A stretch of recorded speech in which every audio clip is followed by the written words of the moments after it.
오늘은 낮은 산이 낫다라는 책을 리뷰해 볼까 합니다. 저자는 남난희 씨, 산악인입니다. 57년생이고요.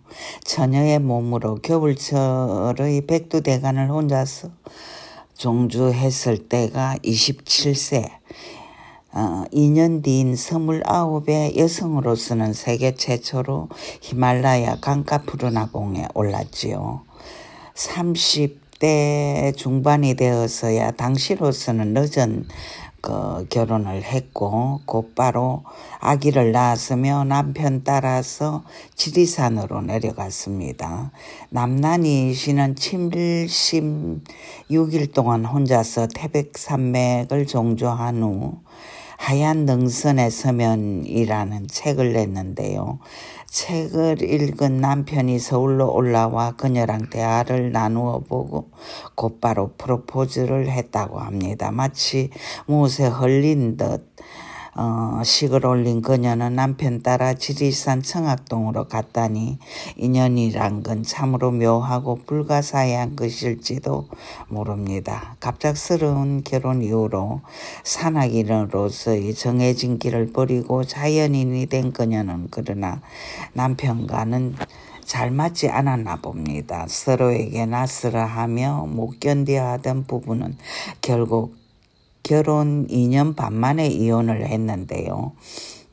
설아엔 이미 기범이라는 아들 한 명이 태어나 있었지요. 남편은 어지할 것 없는 모자만 남겨놓은 채 그 길로 절에 들어가 선임이 되었고요. 어린 아들을 데리고 그녀는 강원도 정선으로 옮겨갔는데요. 자연학교를 맡아 경영을 했었지요. 말이 교장 선생이지 교실 한 개, 사택 한 개가 전부인 학교에서 그녀가 얻을 수 있는 건 별로 없었던 것 같습니다. 가난하고 열악했던 그곳에서의 힘들고 척박했던 삶을 그녀는 꿋꿋하고 씩씩하게 잘 버텨나갔지만 생활은 결코 만만한 게 아니지요.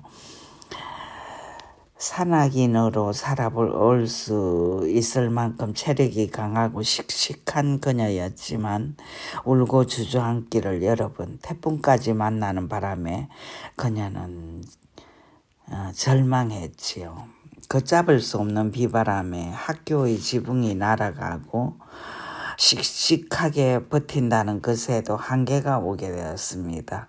울기도 하고 웃기도 하고 좌절도 하고 한이에 차기도 하는 것이 인생이라는 사실을 체험하면서 일기처럼 글을 써내려간 기록이 바로 이 낮은 산이 낫다라는 책인데요. 대단히 문학적이라거나 엄청나게 철학적인 사유가 담겨 있는 내용은 물론 아니지만 매우 진실되고 솔직담백하다는 점에서 이 책은 우리에게 감동을 안겨줍니다. 여성 가장으로서의 삶을 꾸밈이나 가식 없이 그대로 그려나간다는 건 쉬운 듯 하면서도 사실상 어렵습니다. 대단한 용기를 필요로 하고요. 그녀가 책을 쓴 건 물론 처음은 아닙니다.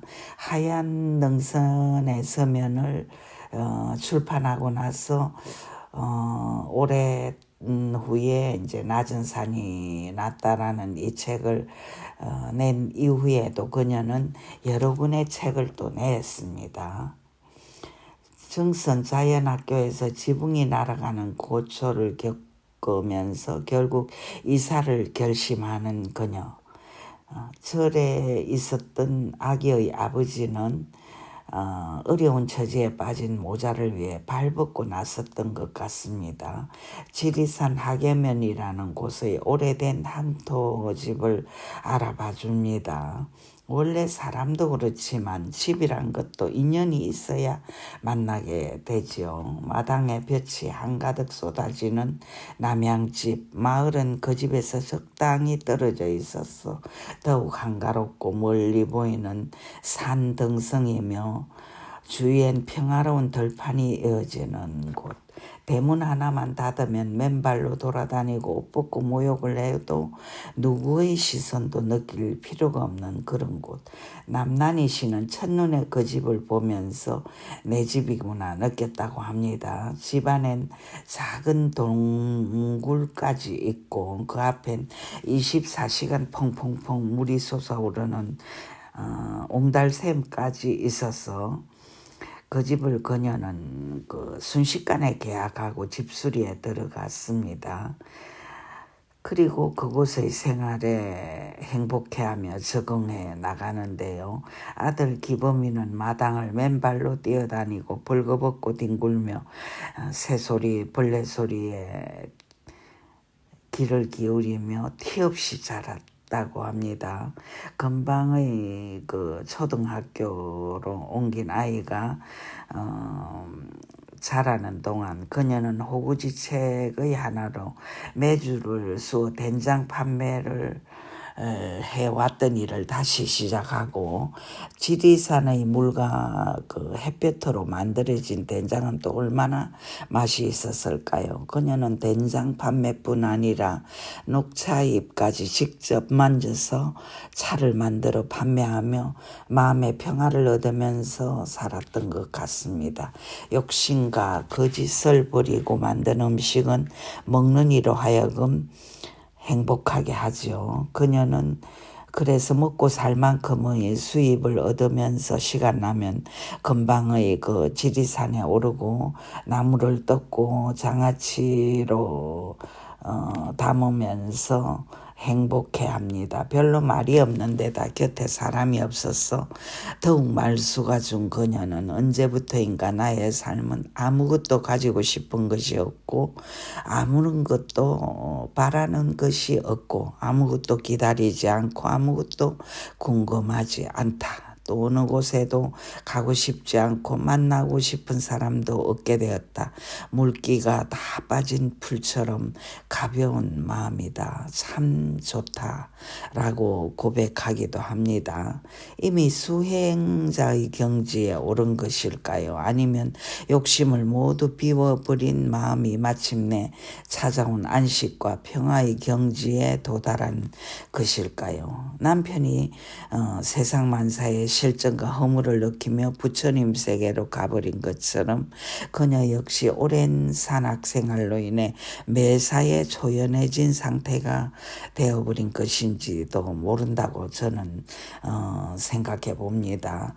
산이란 인간을 묘하게 영적이고 정신적인 경지로 이끄는 매개체가 되기도 하니까요.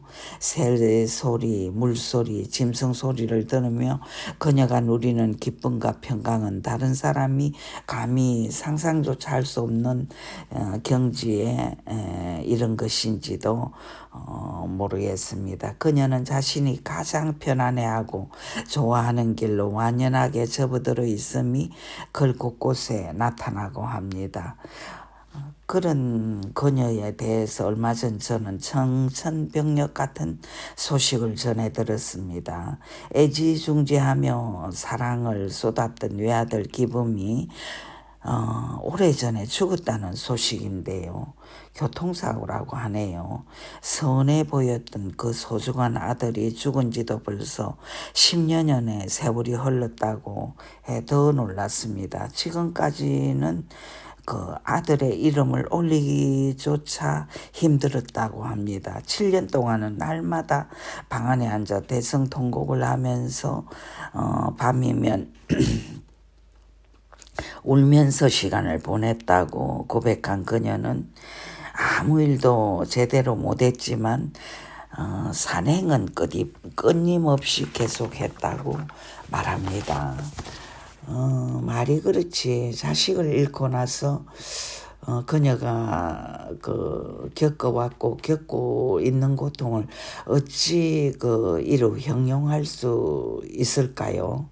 얼마 전 기자랑 인터뷰하는 모습이 지상파로 방영되었는데요. 담담했지만 이미 평화스러운 모습으로 그녀는 말을 하고 있었지만 뭐 이젠 그 아들을 얘기하는 것이 그다지 힘들지는 않다고 그녀는 말을 했습니다만, 남자처럼 짧게 깎은 스포츠형 머리 담담하게 가라앉은 미소를 보이는 그녀에게선 수천 년이 지나도 사라지지 않을 것 같은 비애가 느껴졌습니다. 자신이 살아있음도 엿보며 자신의 생명 또한 엿보로 이어지고 있는 거라고 그녀는 생각하고 있는 걸까요? 상상할 수조차 없는 불행을 겪으면서도 삶을 긍정하고 주어진 생을 묵묵하게 받아들이며 걸어가는 듯한 그의 모습이 보는 이의 마음을 울게 했습니다.